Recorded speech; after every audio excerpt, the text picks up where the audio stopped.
వక్రతుండ మహాకాయ.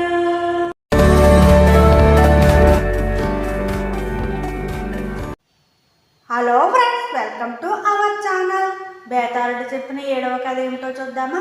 యథాప్రకారం విక్రమార్కుడు మర్రి చెట్టుకు వేలాడుతున్న శవాన్ని భుజాన వేసుకుని వెళ్తుంటే శవంలోని బేతాళుడు నవ్వి, రాజా, నీ పట్టుదల ఎంతో గొప్పది.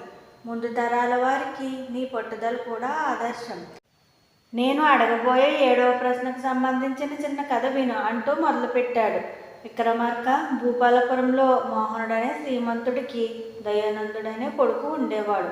అతనికి దగ్గర బంధువులు ఇంటి నుండి శారద అనే అమ్మాయితో పెళ్లి చేశారు. తరువాత చదువుల గురించి దయానందుడు కాశీకి వెళ్ళి వచ్చేసరికి శారద పెరిగి పెద్దదవుతుంది. రూపురేఖలు మారుతాయి. ఇప్పుడు ఆమె ఎలా ఉన్నది అతనికి తెలియదు. దయానంద్ పక్క ఊర్లోనే హరీంద్ర అనే స్నేహితుడు పరిచయం అవుతాడు. ఇద్దరూ ఒకే స్కూల్లో ఉపాధ్యాయులుగా పనిచేస్తూ హరీంద్ర ఇంట్లోనే ఉండేవాడు. చిత్రంగా హరి శారదని ఒకరోజు దారిలో చూడగానే ఇష్టపడతాడు.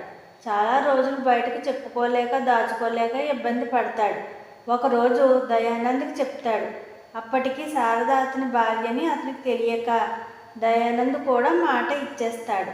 వివరాలు తెలిసేసరికి ముగ్గురు కొన్ని రోజులు బాధపడతారు. హరీంద్ర వచ్చి, నీ భార్యని తెలియక ఇష్టపడ్డాను, నన్ను క్షమించు అని కుమిలిపోతాడు. ఇచ్చిన మాట కోసం దయానంద్ తన భార్యని స్నేహితుడి దగ్గరికి పంపడానికి ఒప్పిస్తాడు.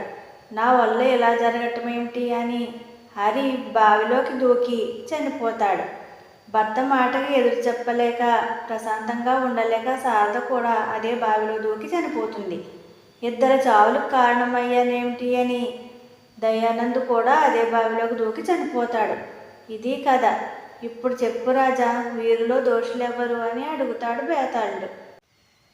రాజు ఇలా చెప్తాడు, వీరిలో ఏ ఒక్కరిది దోషం లేదు, అందరూ సన్మార్గులే. బ్రహ్మరాత ఆ విధంగా ఉంది, విధి అంత వింతగా ఆ ముగ్గురితో ఆడుకుంది అని విక్రమార్క మహారాజు చెప్పగానే మౌనభంగం కలిగినందుకు బేతాళుడు శవంతో సహా మాయమే తిరిగి చెట్టెక్కాడు. Okay friends, bye.